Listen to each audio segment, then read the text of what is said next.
Firstly, let me start by saying this is a two-part series. The first part will consist of why Cristiano Ronaldo is a better player than Lionel Messi. The second part will be why Messi is a better player than Cristiano Ronaldo. Because when we talk about football history, has there ever been a debate more discussed? Has there ever been a debate in sports history where two athletes have dominated the conversation for this long? We've had some incredible rivalries. Ali versus Tyson, LeBron versus Jordan, Pele versus Maradona. But rarely have we seen two players of this level exist in the same generation, compete at the same time, play in the same league, break records together, and completely redefine what greatness means. Regardless of whether you believe Messi or Ronaldo is better, one thing we could all agree on is that we were fortunate enough to witness two of the greatest footballers the world has ever seen play at the same time. But today, we are focusing on one question. Why is Cristiano Ronaldo the greatest player of all time? But before we answer that, we have to establish the criteria. What actually makes someone the GOAT? Is it numbers? Is it trophies? Is it the eye test? Is it pure talent? Or is greatness about something deeper? Is it about your ability to adapt, overcome challenges, and continue improving yourself in different environments? Because when we talk about numbers, we also have to add context. A football player's position matters. The role they play matters. Is it fair to judge every player purely on goals and assists? Because if that's the case, does that mean a goalkeeper, defender, or midfielder can never be really considered the GOAT? Can someone like a goalkeeper who saves your team every week, a defender who stops goals, or a midfielder who controls the entire game ever compete in this conversation? That is a discussion for another day. But when we are comparing forwards, numbers matter. However, numbers without context do not tell the full story, and that is where Cristiano Ronaldo's case begins. Cristiano Ronaldo's greatness is not only about what he achieved, it is about how he achieved it. Because when comparing two players, we have to look beyond statistics. We have to look at the journey. We have to look at the circumstances. We have to look at the challenges they faced. So firstly, let's look at where both players started. Cristiano Ronaldo began his journey at Sporting Lisbon before earning a move to Manchester United. But the Manchester United he joined was not the finished product we remember. This was a team in transition. Ronaldo was brought in to replace Manchester United's most famous player David Beckham, who was also the most iconic player in world football at the time. I wonder who that is right now. But anyway, United were a team of issues, especially at the back, as they were still looking for a centre-back to partner Ferdinand, who after missing a drugs test manages to get himself an 8-month ban, which significantly affects Manchester United's already shaky defence. When Messi made his Barcelona debut, he entered a completely different environment, a team who was also rebuilding, but towards the end of their rebuild. When Messi made his debut, the man he was subbed on for was the best player for a club that had won the Champions League the season before, and was also a Ballon d'Or runner-up that year. You wonder how many people actually remember how good Deco was. The funny thing is, Deco wasn't even close to who their best player actually was. That man was Ronaldinho. At the time, Ronaldinho was viewed by many as one of the most naturally gifted footballers the game had ever seen. This was an era where football wasn't as dominated by statistics as it is today. The eye test mattered more, and there were genuine debates about whether Ronaldinho was one of the greatest talents football had ever produced. Messi was entering a Barcelona environment surrounded by emerging elite players with experience and a team that was building towards something special. Now, Ronaldo didn't exactly play with bums, but he came to Manchester United at an awkward time. They had just won the league, but Ferguson was in the process of beginning another rebuild. Also, at the same time, Roy Keane questioned the quality of some of the players in the first team. A lot of the core that had helped Ferguson win title after title were approaching 30. Many critics were questioning whether they still had it. Are they a team of the past? Ronaldo was transferred to the league champions, but the current landscape wouldn't suggest there would be so in future seasons. In Ronaldo's first season, Arsenal go the entire season unbeaten. Roman Abramovich also begins his empire at Chelsea. In Messi's second season, he establishes himself as a starter and wins the Champions League and League double, even though he was injured at a crucial point of the season and missed the end of Barcelona's season, managing to feature on the bench against Arsenal for the final. Ronaldo in his earlier seasons was an exciting player, but he was also criticised. The English media viewed him as flashy, a player with tricks, a player who wanted to entertain, but many questioned whether he had the end product to become a truly elite player. He was accused of being a show pony, and then the 2006 World Cup came. After getting his teammate Wayne Rooney sent off in Portugal's quarter-final match against England, Ronaldo became even more unpopular with English fans and sections of the media.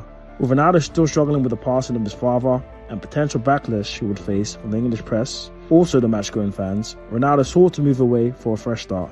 Can you blame him? Look at the last time another one of England's golden boys was involved in a red card incident. If they were turning their own player, imagine what they will do to a player who is from another country. Fergie, who already had this experience with David Beckham, made sure to tackle this potential problem and shield Ronaldo. Fergie also decided to move on from Manchester United's top goal scorer Ruud van Nistelrooy, who had a bust-up with Ronaldo in the previous season, and decided to build a team around Manchester United's two most exciting talents, Wayne Rooney and Cristiano Ronaldo. Manchester United now had the challenge of competing against the Chelsea side that had become one of the strongest teams English football had ever seen.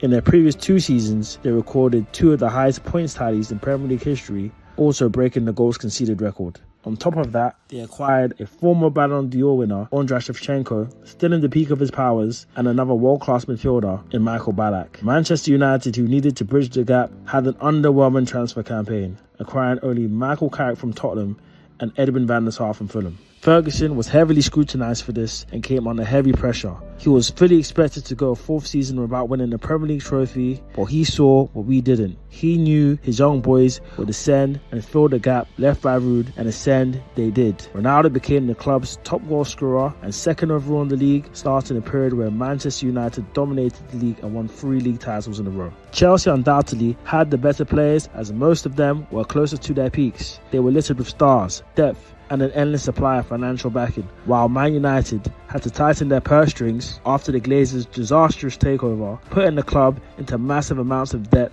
which has only increased.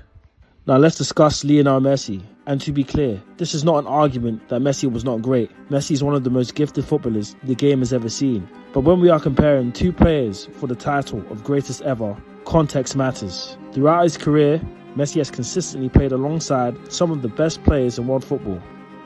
And when we talk about players Messi has shared the pitch with, the question is not just were they good.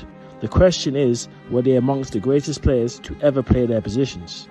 Ronaldinho, Xavi, Iniesta, Busquets, Henry, Dani Alves, Suarez, Neymar. This is not a criticism of Messi. In fact, it highlights how special his environment was. One of the biggest discussions during Messi's Barcelona era was, did Messi carry Barcelona? The argument from many Messi supporters is that without Messi, Barcelona would not have achieved what they achieved. But the question is, was Messi carrying them alone? Or was he the final piece of an incredible collection of talent where world-class players adapted their games, made sacrifices, and created the perfect environment to maximize one of the greatest talents football has ever seen? Because imagine having all-time great players around you who are constantly looking for you, constantly trying to put you in situations where you can succeed inside a system designed to control games and dominate possession. Under Pep Guardiola, Barcelona were one of the most dominant possession-based teams football has ever seen. They controlled games, controlled territory, and forced opponents to adapt to them. And this is where context becomes important. Cristiano Ronaldo's early career was very different. A lot of his development came as a right midfielder in a 4-4-2 system at Manchester United, playing alongside traditional strikers like Ruud van Nistelrooy, a player whose main responsibility was to stay central, attack the box, and finish chances. Compare that with Messi's career. How many traditional number 9s did Messi consistently play with? And when we say traditional striker, we mean players like Inzaghi, Lineker, Haaland, Van Nistelrooy, or Falcao. Players who like to play most of the game in the opposition's box.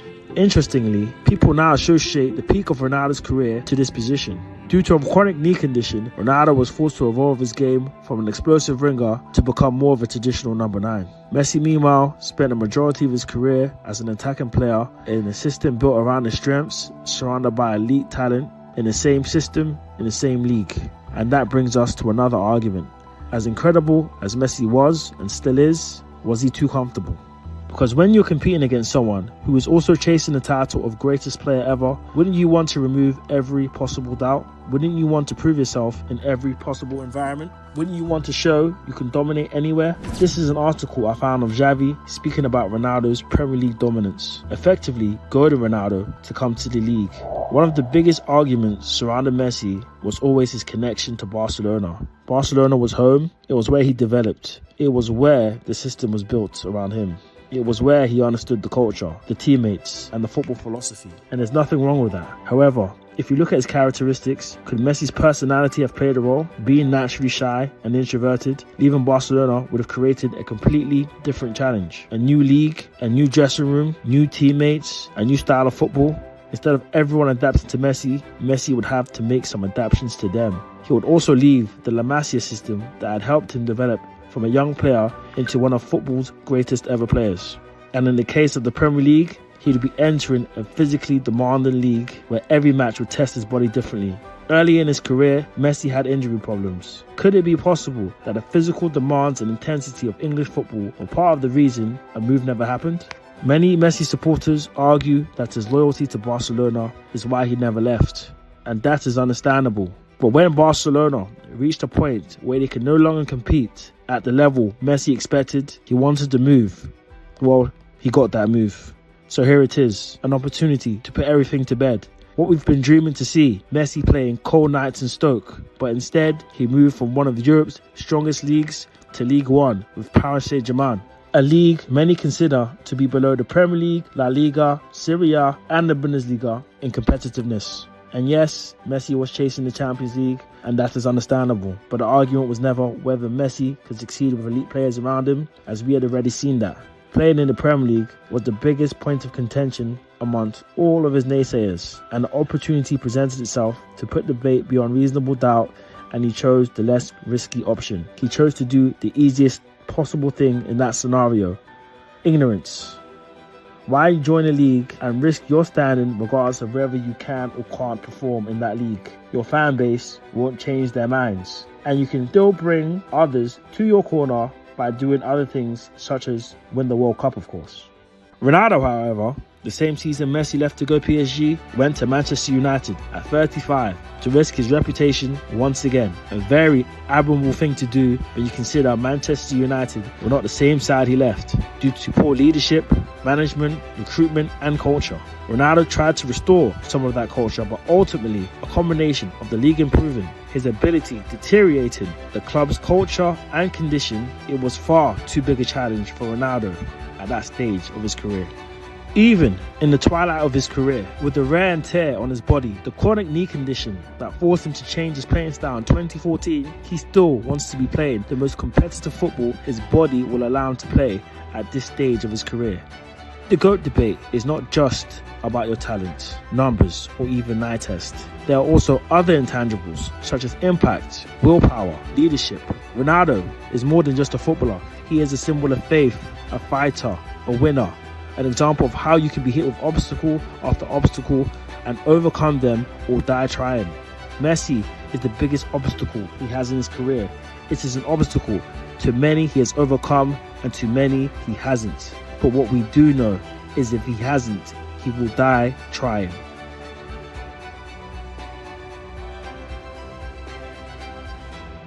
I'd just like to give a big thank you to everyone that watched the video, and I hope I triggered every last one of you Messi fanboys.